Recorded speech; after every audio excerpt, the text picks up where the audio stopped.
यहां पर आपको यह बताना जरूरी है कि जब आप वैक्सीन का पहला डोज लेते हैं तब आपकी बॉडी में कुछ एंटीबॉडी तैयार होते हैं, लेकिन जब आप दूसरा डोज लेते हैं तो करीब 10 गुना एंटीबॉडी तैयार हो जाते हैं। लेकिन ये तैयार होते हैं दूसरे डोज को लेने के 2 हफ्ते बाद, और उसके बाद भी आपको सारी सावधानी बरतनी होगी।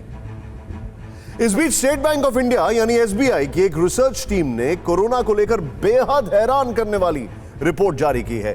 इस रिपोर्ट में दावा किया गया है कि नंबर 1 पॉइंट, कोरोना की दूसरी लहर लगभग 100 दिनों तक रहेगी। 100 दिनों तक दूसरी लहर रहेगी। सेकेंड वेव 15 फरवरी से इसकी शुरुआत माने तो मई तक इसका असर रहेगा।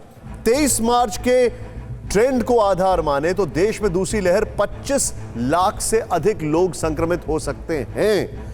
एसबीआई की रिपोर्ट में यह भी कहा गया है कि लोकल स्तर पर लॉकडाउन का कोई असर नहीं होने वाला है, इसलिए बड़े पैमाने पर वैक्सीनेशन ही कोरोना के खिलाफ जंग जीतने का एकमात्र उपाय है। इसके मुताबिक अगर मौजूदा हालात में रोजाना वैक्सीनेशन की स्पीड को 34 लाख से बढ़ाकर 40 से 45 लाख किया जाए तो 3 से 4 महीने में 45 साल और इससे ऊपर के लोगों को पूरी तरह से वैक्सीनेट किया जा सकता है। सरकार भी वैक्सीनेशन में लगातार तेजी ला रही है।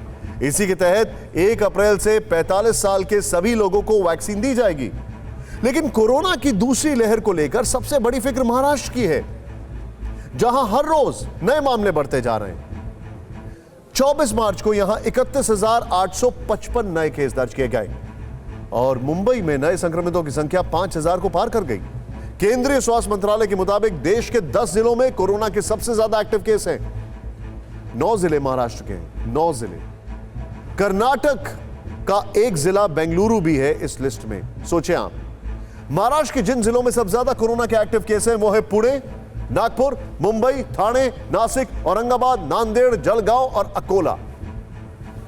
नासिक जिले के इगतपुरी में एक स्कूल में 25 स्टूडेंट कोरोना पॉजिटिव पाए गए, जिनमें से 19 छात्र और 6 छात्राएं हैं। दरअसल यहां एक टीचर के कोरोना पॉजिटिव पाए जाने के बाद 265 स्टूडेंट्स का कोरोना टेस्ट कराया गया। सभी संक्रमित छात्रों को स्कूल में ही आइसोलेशन में रखा गया। अब सवाल उठता है कि महाराष्ट्र में कोरोना बेकाबू क्यों हो रहा है। यहां फिक्र की बात यह है कि महाराष्ट्र सरकार इस भयानक समय में दूसरे मुद्दों में उलझी हुई है। कोरोना की रोकथाम के बजाय महावसूली पर मची महाभारत की रोकथाम में लगी हुई है।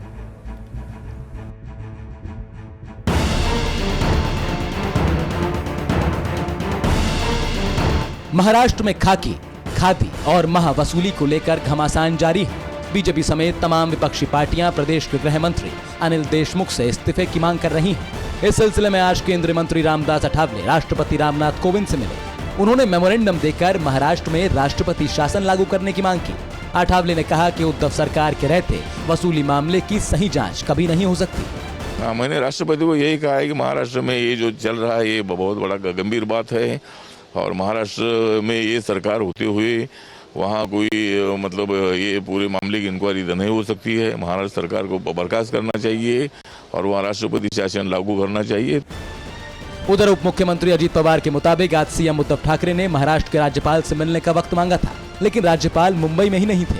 अजीत पवार ने कहा कि मुख्यमंत्री ने फोन टैपिंग मामले में चीफ सेक्रेटरी सीताराम कुंते से डिटेल रिपोर्ट भी मांगी है।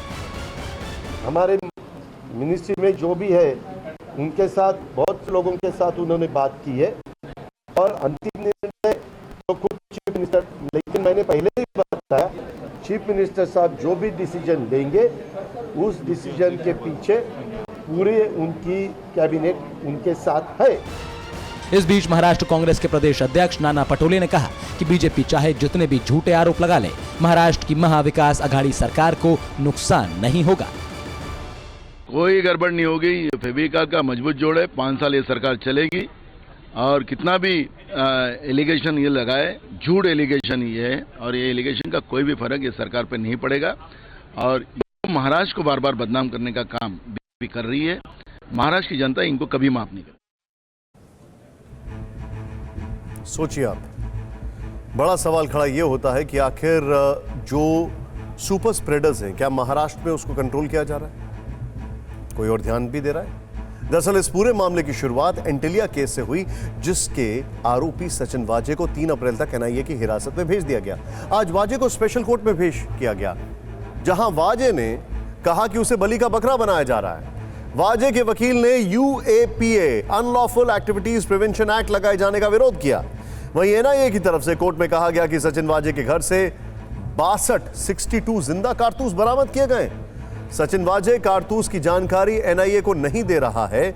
सचिन को बतौर पुलिस अधिकारी 30 जिंदा कारतूस मिले थे, जिनमें से 25 बुलेट गायब हैं। सचिन पर जांच में सहयोग नहीं करने का आरोप भी लगा है। इस बीच मनसुख हिरेन और सचिन वाजे की मुलाकात से जुड़ा एक सीसीटीवी फुटेज भी सामने आया है और मनसुख की हत्या को लेकर कई खुलासे भी हुए हैं।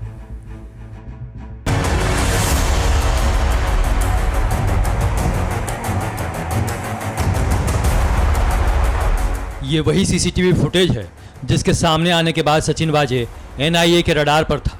तस्वीर 17 फरवरी रात करीब 8:30 बजे की है, जब अपनी कार विक्रोली में पार्क करने के बाद मनसुख हिरेन सीधे सीएसटी आए थे, जहां सचिन वाजे की ब्लू मर्सिडीज कार उनका इंतजार कर रही थी। शक है कि मर्सिडीज कार सचिन वाजे ही चला रहा था।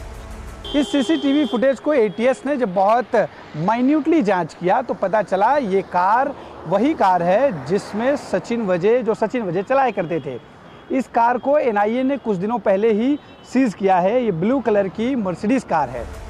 कल ठाणे कोर्ट के आदेश के बाद एटीएस ने एनआईए को जो रिपोर्ट सौंपे, उसके मुताबिक हिरेन मनसुख की हत्या में कुल 4 लोगों के शामिल होने के सबूत मिले हैं। एटीएस की जांच में पता चला है कि मनसुख की हत्या वाली रात सचिन वाजे ने ही मनसुख को तावड़े नाम के व्हाट्सएप पर कॉल करके बुलाया था। दोनों की बातें मनसुख की पत्नी बिमला ने सुनी थी। मनसुख की हत्या रात 10 बजे के आसपास हुई। मनसुख को 5 रुमालों में क्लोरोफॉर्म सुंघाकर बेहोश किया गया था और फिर सांस रोककर उनकी हत्या की गई। जब मनसुख की हत्या की गई तो वाजे ऑडी कार में बैठकर सब देख रहा था। उसके बाद वाजे ठाणे से मुंबई आया। रात 11:48 पर डोंगरी के टिप्सी बार में रेड का नाटक किया था।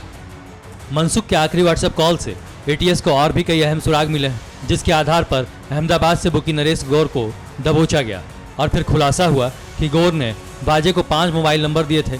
वाजे ने इसमें से एक नंबर मनसुख के हत्यारों को दिया था।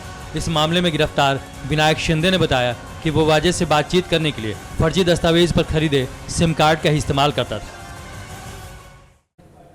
परवाह देश की, सोमवार से शुक्रवार रात 10 बजे TV9 भारतवर्ष पर।